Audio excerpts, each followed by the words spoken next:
There's things I want to talk about, but don't want to wait for you to ask me. Here we go. Fake questions, real answers. Dear Colin, what do you think of Draymond Green defending Kevin Durant from the critics who say he's running from the Nets?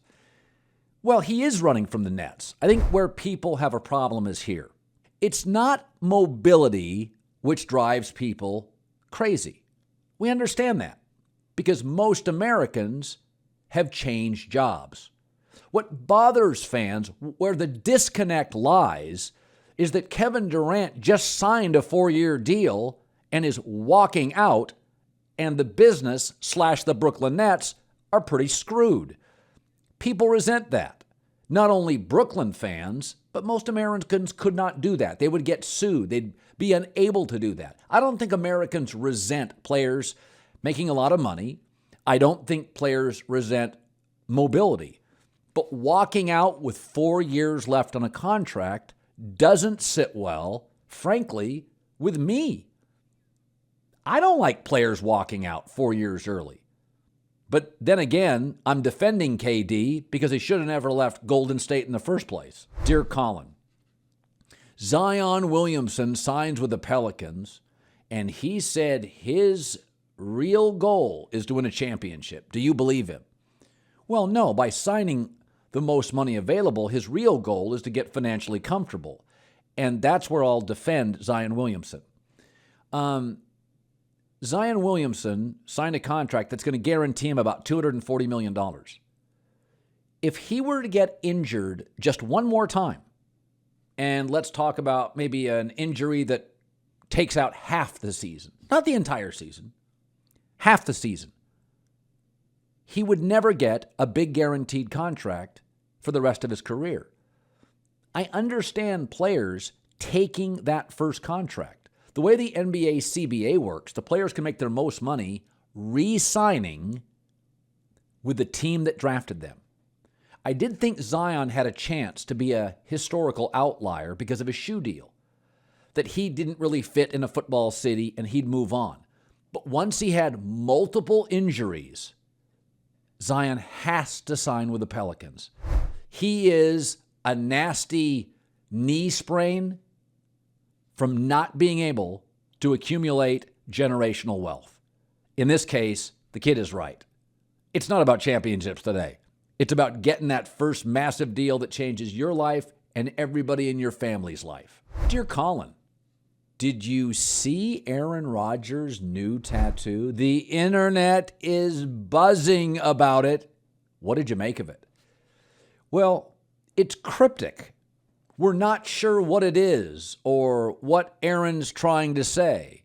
So it's perfectly on brand because that's how I feel about Aaron Rodgers.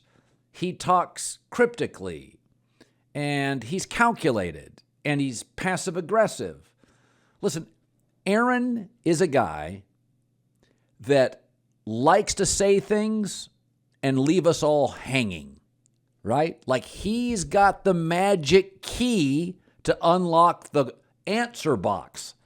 And that's what this tattoo is. Nobody can figure out what the fuck it is. And nobody can quite figure out what the hell Aaron Rodgers is ever really truly thinking. I'm going to retire. Maybe I don't retire. I could play a year. I could play 3 years.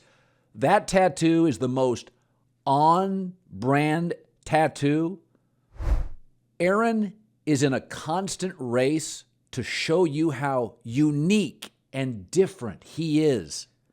That Aaron Rodgers tattoo looks like a Kyrie Irving Instagram post.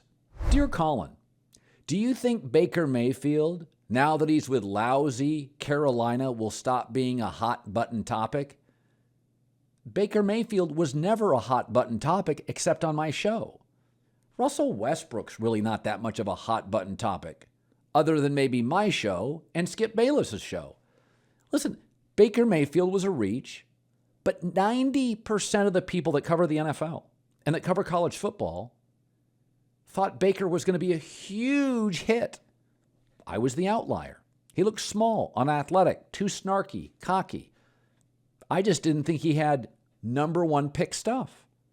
So he really was never a driving ratings topic on any show other than mine. because I didn't buy into the college football people or the NFL experts who said he was going to be a great quarterback. Through 59 games in his NFL career, he's 29-30. Even in his 2 years with Kevin Stefanski, I'll take out the Freddie Kitchens years. I'll take out the Greg Williams year. I'll take that stuff out. Just in the Kevin Stefanski years, he's a C-plus quarterback.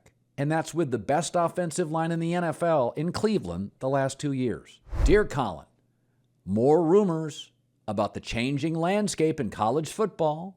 The SEC may poach a couple of ACC teams. What do you make of it? What I make of it is it's really discouraging to watch the American political and sports media overreact to virtually everything. 2 teams left the Pac-12 conference. It now has 10 teams. 2 teams joined another conference. It's not the Pac-2. It was the Pac-12. And of those remaining 10 teams, it's quite possible 8 will join the Big 12 and will form another very good conference. Folks, yes, Oregon State and Washington State may be left out in the cold. I'd argue, wouldn't Washington State and Oregon State rather compete in a conference with Boise State and Fresno State and Air Force with a chance to vie for a conference championship every year? Do you want to be a doormat? Really? Look at the size of Washington State Stadium. What do they seat, like 35,000 people? They should be in a conference with Boise State, Fresno State, San Diego State. It's a better fit. I can make the argument that the shifting of these conferences actually creates more fairness. Let me give you an example. In boxing, you wouldn't have a heavyweight face a lightweight. That would be grounds for a lawsuit. That would be a pit bull attacking a beach ball. It's not fair. That's why we have weight classes, UFC and boxing. Fairest competition. Should we really have Oregon State in the same conference with Ohio State, Michigan, Wisconsin, Iowa, USC? Oh, they occasionally knock them off. But as these conferences shift, I look at the new Big 12 and the new Pac-12, and it's mostly the same conferences without the big dogs. Texas, Oklahoma, USC, UCLA have some geographical advantages. Like Texas, Oklahoma, if you're looking for a fair fight, it's against Georgia and Florida than it is Texas Tech. There's an argument to be made that, like college basketball, we should have a tournament based on a selection from multiple conferences, some much stronger than others. Gonzaga comes from a weak conference. They always account for themselves very well in the tournament. There's nothing wrong with having big, dominating revenue monster conferences beating up on each other and getting more teams into a tournament. But I don't think there's any real value in having the Oregon States of the world annually get pummeled by the big dogs of college football. Take a deep breath. The only thing that's changed in college football, the great teams will still be great. The irrelevant teams will still be irrelevant. Pretty good will still be pretty good. The only thing that's changed is the departure and arrival cities. The flight paths have changed for a handful of teams.